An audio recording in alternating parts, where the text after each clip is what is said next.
아멘.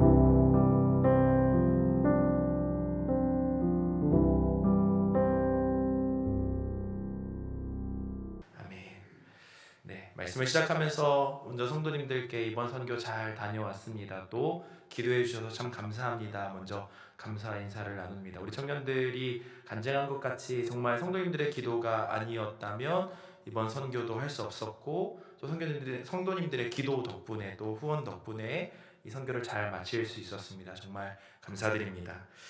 또 매번 드리는 말씀이지만 정말 성도님들이 기도해 주신 덕분에 이 선교가 더욱 풍성해진 것이었고, 또 온 열방에 하나님 나라 복음이 잘 증거될 수 있었던 것 같습니다. 그래서 성도님들의 지속적인 이 선교에 대한 관심과 기도를 또 부탁드립니다. 네, 오늘 말씀 함께 나누려고 합니다. 오늘 성도님들과 함께 살펴보는 스가랴 4장 말씀의 배경은 성전 재건의 이야기가 들어 있습니다. 예레미야 선지자를 통해서 하나님은 70년이 끝나면 다시 이스라엘 백성을 이 땅으로 돌아오시겠다 약속하셨고, 그 약속의 말씀이 성취되어졌습니다. 하나님의 약속대로 이스라엘 백성이 하나님이 약속하신 땅으로 돌아오게 된 것입니다. 그러나 그들이 눈으로 마주한 현실은 참담했습니다. 성전은 파괴되어졌고 성벽은 무너져 있었습니다. 1차 포로기한을 이뤄낸 수룹바벨과 여호수아였습니다. 그들은 하나님의 약속이 성취되었다는 고무감에서 오는 어떤 열정을 가지고 성전을 재건해야겠다, 하나님의 도성인 예루살렘을 다시 회복할 수 있도록 내가 노력해야겠다라고 다짐하였을 것입니다. 그러나 자그마치 16년 동안이나 성전 재건은 중단되어졌습니다. 한 달, 두 달, 한 해, 두 해가 지나갈수록 그들이 가지고 있던 열정은 사그라들어졌고, 심지어 성전을 재건하는 것이 하나님의 뜻이 아닐지도 모른다는 어떤 부정적인 생각이 그들 마음 가운데 들었을 것입니다. 안팎의 상황은 불가능해 보입니다. 이스라엘 백성들이 처한 현실도 그러했습니다. 경제적으로나 정치적으로나 사회적으로나 회복은 요원해 보였습니다. 그때 하나님께서 스가랴 선지자를 통해서 이스라엘 백성과 수룹바벨을 위로하시고 또다시 일어날 힘을 더하시는 것이 오늘 본문의 말씀입니다. 성전을 재건하고 예루살렘을 회복하게 하는 일은 분명한 하나님의 뜻임을 전하고 있습니다. 그럼에도 불구하고 이 일이 너무나 힘들다는 거죠. 밖으로는 대적의 공격이, 안으로는 백성들의 한탄과 절망이 가득했기 때문입니다. 그러나 이 일은 수룹바벨의 욕심으로 시작된 일도 아니었고 죄를 짓는 일도 아니었습니다. 이것은 분명 하나님께서 허락하신 일이었고 분명한 하나님의 뜻이었습니다. 그러나 수많은 방해와 어려움이 여전하다는 거죠. 사랑하는 성도 여러분, 우리의 삶에도 동일한 일들이 벌어집니다. 우리는 자주 힘들고 자주 넘어집니다. 자주 어려운 일들이 찾아옵니다. 분명 나의 잘못이나 어떤 실수로 인해서, 혹은 그것이 나에게 좋지 않은 일이기 때문에 하나님이 막으시는 경우도 있지만, 그러나 때로는 아무런 문제가 없는데 하나님이 기뻐하시는 뜻이라 여겨지는 일인데도 불구하고 방해를 받고 어려움을 겪는 일들이 종종 있다는 거죠. 스룹바벨에게도 우리에게도 너무나 당연합니다. 그래서 하나님이 말씀하십니다. 큰 산아 내가 무엇이냐 라고 말입니다. 큰 산은 평지가 되게 하실 것이지만 일단 큰 산이 우리 앞에 놓여져 있다는 사실은 변하지 않습니다. 언젠가 하나님이 그 큰 산을 평지가 되게 하시겠지만 여전히 우리 눈에 그 큰 산이 우리를 가로막고 있다는 거죠. 큰 산은 우리가 도저히 무너뜨릴 수 없는 어떤 거대한 문제를 의미합니다. 모세 앞에는 도저히 지나갈 수 없을 것 같은 홍해 바다가 있었고, 여호수아 앞에는 난공불락의 여리고성이 있었으며, 다윗에게는 거대한 골리앗이 있었습니다. 모두가 해결 불가능해 보이는 문제들입니다. 그러나 하나님은 큰 산아 내가 무엇이냐 말씀하시고, 그러니까 내가 뭔데 내 사랑하는 자녀의 앞길을 막고 있느냐 그러시면서 야단치고 계시는 거죠. 그리고 그 큰 산을 반드시 평지가 되게 하시겠다고 약속하십니다. 사랑하는 성도 여러분, 하나님의 약속은 분명합니다. 당신의 자녀들을 향한 하나님의 인도하심은 선할 것입니다. 이번 선교를 준비하면서도 그런 일들은 종종 있었습니다. 때로는 도무지 이겨내지 못할 감당하지 못할 것 같은 거대한 산처럼 우리 앞을 가로막고 있었지만 하나님은 우리가 생각하지도 못한 방법으로 신묘 막측하심으로 이 일들을 해결하시고 하나님이 지금도 일하고 계심을, 여전히 그 열심으로 하나님 나라 복음을 하나님 스스로 나타내고 계심을 확인할 수 있었습니다. 혹은 되려 큰 산이라고 여겨졌던 일들이 어쩌면 우리에게 더 좋은 것으로, 더 선한 역사의 발판으로 예비되어졌음을 고백하지 않을 수 없습니다. 사랑하는 성도 여러분, 우리 하나님 아버지께서 힘이 있고 능이 있어서 못할 일이 전혀 없으신 분이심을 믿고 계신다면, 그 하나님께서 사랑하는 당신의 자녀들을 위해서 큰 산이 평지가 되게 하시는 놀라운 능력을 반드시 행하실 것을 믿는 믿음이 있으시다면, 그 믿음으로 오늘 사랑하는 성도님들 앞에 놓여져 있는 수많은 문제들을 담대히 밟아 이기시는, 두려워 주저앉지 않으시고 오히려 담대하게 믿음으로 선포하시는 모든 성도님들이 되시기를 주님의 이름으로 축원합니다.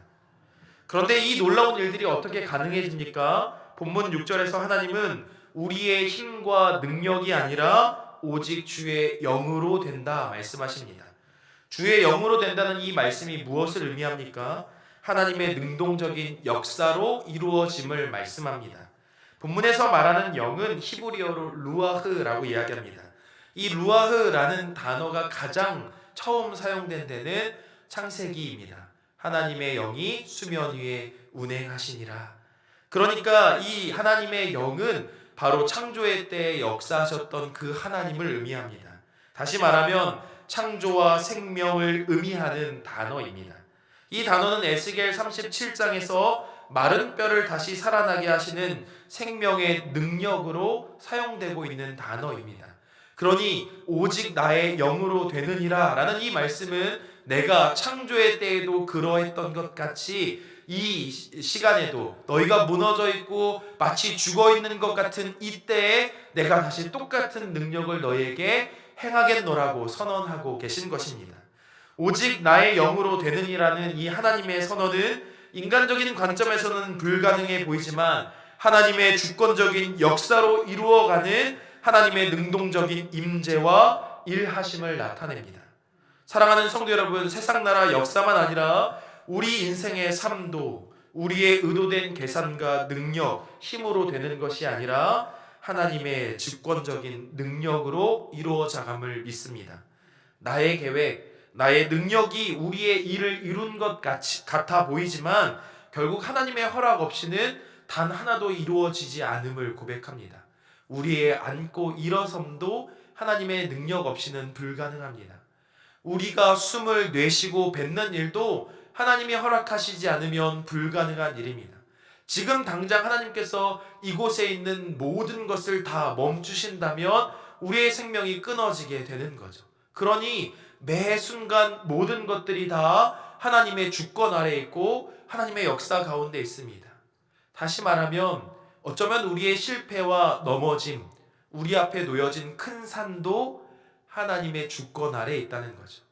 그러니까 그 우리의 삶의 모든 것이 다 하나님의 손에 달려 있다고 말한다면 우리의 넘어짐도 하나님의 은혜라 고백해야 하고 우리의 잘됨도 하나님의 은혜라 말할 수 있어야 한다는 것입니다. 다시 말하면 모든 것이 다 하나님의 손에 달려 있고 하나님의 은혜인 것입니다. 우리가 이 사실을 망각하기 때문에 우리는 큰 산 앞에서 넘어지게 되는 것입니다. 수룹바벨의 상황도 그러하지 않습니까? 다분히 인간적인 계산으로 성전을 재건하려 하니 16년 동안이나 아무도 그 성전을 다시 재건할 엄두를 내지 못하는 거죠. 그 중압감에서 도저히 해방되지 못하는 것입니다. 그러니 멈춰서 있는 것입니다. 그러나 도리어 하나님께서 이 모든 일들을 이루실 것이라는 믿음이 있다면 큰 산이 우리에게 다가올 때 도리어 우리는 기대하게 됩니다. 와, 하나님이 또 얼마나 놀라운 일들을 이루시게 될까? 와, 하나님이 이 문제를 통해서 얼마나 또 당신의 그 놀라운 능력을 행하시게 될까? 내가 지금 망하는 것처럼 보이는 이 일을 통해서 하나님은 또 얼마나 놀라운 반전의 역사를 이루어 가실까라는 믿음을 고백하게 되는 거죠. 심지어 그래서 모든 것의 결과가 세상 사람들이 볼 때에는 좋지 않다고 할지라도 우리는 그렇게 고백할 것입니다. 지금은 이렇게 보일지라도 하나님의 때가 반드시 임하리라. 어렸을 때 봤던 만화를 보면 꼭 악당이 이렇게 주인공에게 당하면서 꼭 이런 얘기를 떠나거든요. 다음에는 꼭 내가 이길 거야. 근데 우리 인생에도 그런 것 같습니다.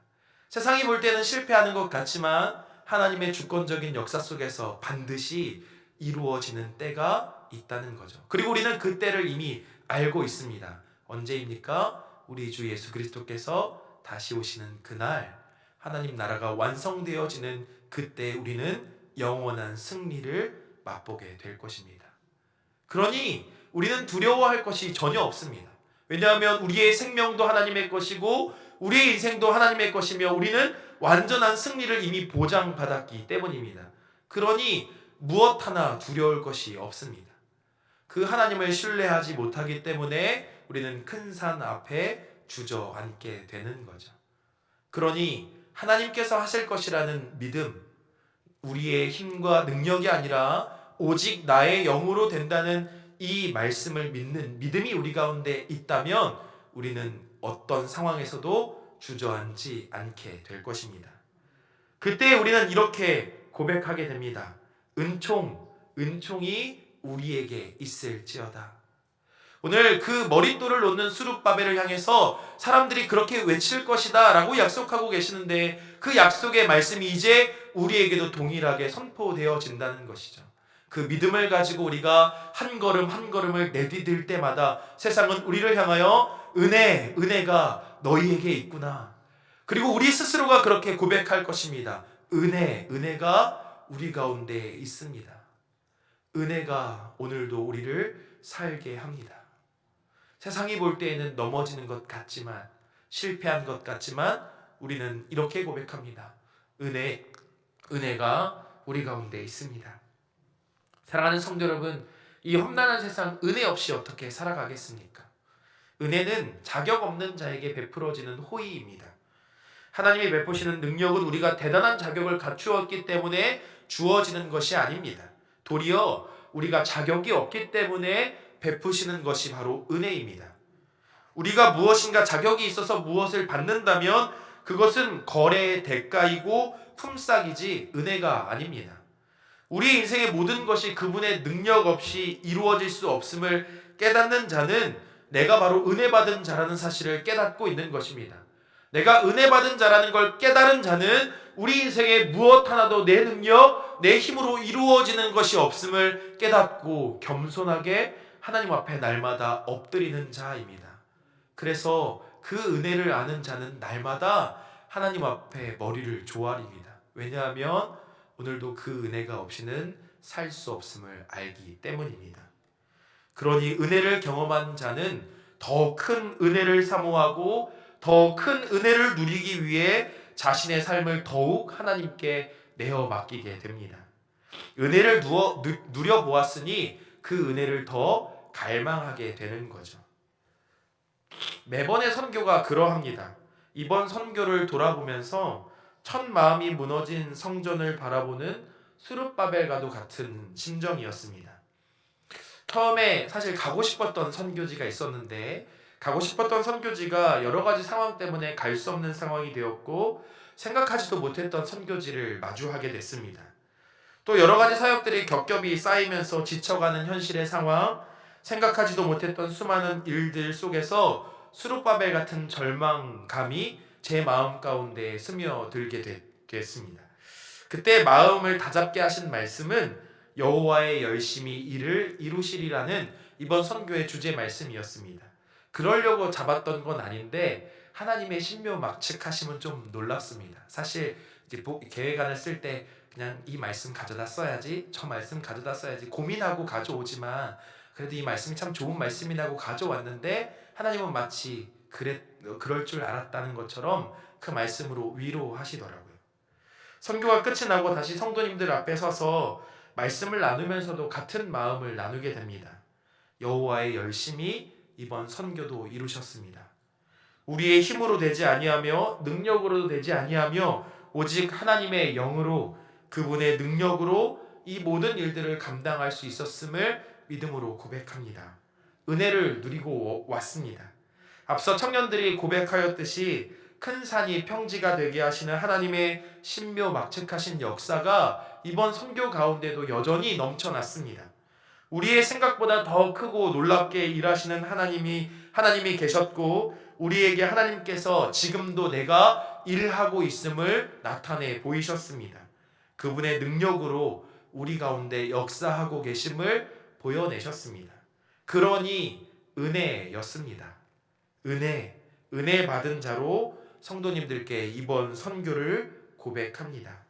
그리고 말씀을 준비하며 생각하니 선교만이 아니라 저의 삶도 동일함을 고백합니다. 제 삶만이 아니라 이 자리에 앉아 계신 모든 성도님들의 삶도 동일하리라 믿습니다. 우리의 힘과 능력으로 이룬 것이 아무것도 없습니다. 선교에서도 우리의 삶에서도 하나님의 열심히 일을 이루셨습니다. 그분의 능력이 일을 이루셨습니다. 그리고 저는 오늘도 그 은혜로 살고 있음을 고백합니다. 동일한 믿음의 고백이 사랑하는 성도님들과 저의 삶 가운데에 가득하시기를 주님의 이름으로 축원하여 드립니다. 제가 기도하겠습니다. 지금도 살아계셔서 역사하시며 우리의 삶을 붙들고 인도하여 주시는 하나님 참 감사드립니다. 우리의 삶이 하나님의 주권 아래 있음을 기억하며 문제 넘어 우리의 생각보다 더 크고 놀랍게 일하고 계시는 하나님을 믿는 믿음을 우리에게 더하여 주옵소서. 큰 산 앞에 주저앉지 않고 믿음으로 때를 기다리는 자들이 되게 하셔서 지금도 열심으로 일을 이루어 가시는 하나님을 두 눈으로 보는 자들의 삶이 되게 하옵소서. 그 은혜를 보고도 마당만 밟고 돌아가지 않게 하시고 이 일의 증인이 되게 하옵소서. 그러므로 우리 입술의 고백에 은혜입니다. 우리는 은혜 받은 자입니다라는 기쁨의 고백이 멈추지 않게 하여 주옵소서. 그 은혜의 감격을 누리며 매일의 삶이 오직 여호와 하나님의 능력으로만 이루어져 감을 기억하며 하나님을 전적으로 신뢰하는 삶이 되게 하옵소서. 그러므로 끝까지 주님과 동행하며 은혜를 누리는 자의 삶이 되게 하옵소서. 감사드리며 지금도 살아계셔서 역사하시는 만군의 여호와 우리 주 예수 그리스도의 이름으로 기도드립니다. 아멘.